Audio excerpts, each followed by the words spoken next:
আমরা নির্মূল করবো।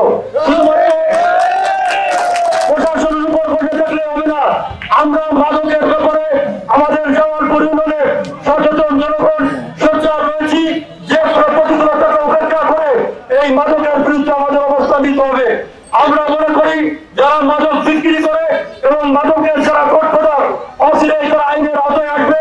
এবং সেই সাথে আমরা মনে করি এই জামালপুরে জাগ্রত জনতা আমরা প্রকাশ্য যদি কেউ মাদক বিক্রির সাথে জড়িত হয় আমরা ধরে পুলিশের সোপর্দ করবো।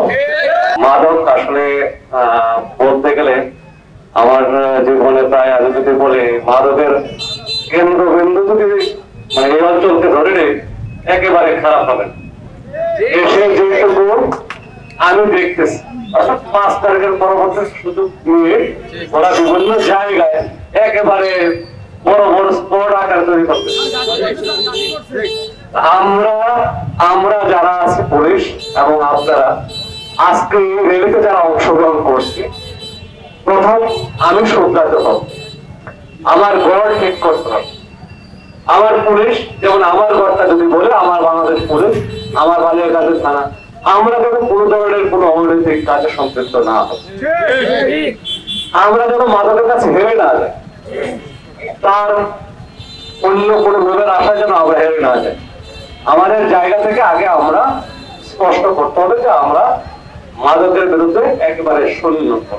এলএমই সার্টিফাইড বিশ্ব সেরা কপারে তৈরি ওয়ালটন কেবলস, যা আপনার স্থাপনাকে রাখবে সব সময় নিরাপদ। আমার পরিবারে আমার আত্মীয়স্বজনের মাঝখানে কোনো মাদক সেবী কোনো মাদক ব্যবসায়ী থাকবে না।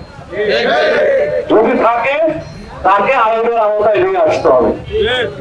কারণ আমার ঘর যদি আমি ঠিক না করতে পারি তাহলে বাইরে কিভাবে ঠিক করবো?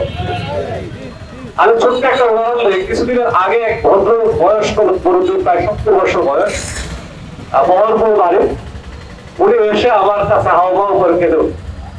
কারণ ওনার ছেলে মাদকের জন্য পরিবারের প্রত্যেকটা লোককে মারধর করে। তার এক ছেলে সেনাবাহিনীর চাকরি করে, মেজর র্যাঙ্কে সম্ভবত।